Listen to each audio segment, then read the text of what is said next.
রোটারের উপরে কাদামাটি দেখছেন, আর রোটারের ভিতরে যদি দেখাই, দেখেন খালি মাটি আর মাটি, মাটি আর মাটি। আসলে ঘটনাটি হচ্ছে যে যে পরিমাণ মাঠ নরম, এই নরম মাঠের ভিতরে জমি চাষ করে দেওয়া চাষিদের খুবই কঠিন। মাটি এত কাদা, আর এই গম বুনতে ট্রাক্টরে পড়ছে কঠিন লোড, আর সেই সাথে গাড়ির পর্যাপ্ত তেল খাচ্ছে, লাভ থাকছে না।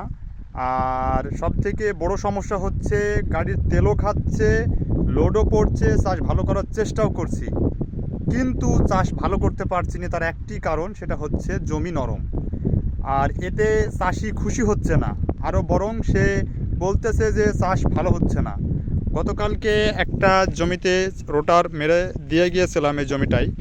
তো জমিটাতে কয়েকটা নিক ছিল, এবং সেই সাথে নিক থাকার কারণে জমিটি চাষ ভালো করতে পারিনি চাষির দাবি।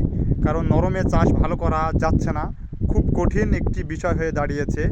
চাষ ভালো করার মতো পর্যায়ে নাই, কারণ যখনই লোড দিতে যাচ্ছি গাড়িতে ধোঁয়া মারছে এবং লোড পড়ছে, চাষ ভালো করা যাচ্ছে না, গাড়ি গড়ানো সম্ভব হচ্ছে না। তো নরমে চাষ করে লাভবান হওয়া যাচ্ছে না, এমনকি চাষির মনও জোগানো যাচ্ছে না। নরমে কাজ করা খুবই কঠিন হয়ে যাচ্ছে। চাষি বুঝছে না আসলে নরমে যে গাড়িটা চালাবো তার মানে পরিবেশটা হচ্ছে না।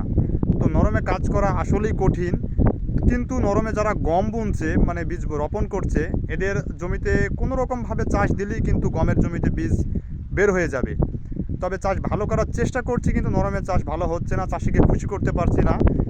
আমার তেল পুড়ছে, সব কিছুই মানে পরিশ্রম হচ্ছে, কিন্তু চাষ ভালো করা যাচ্ছে না। তার একটি মাত্র কারণ হচ্ছে জমিতে রস থাকায়, এবং জমি পর্যাপ্ত পরিমাণ নরম।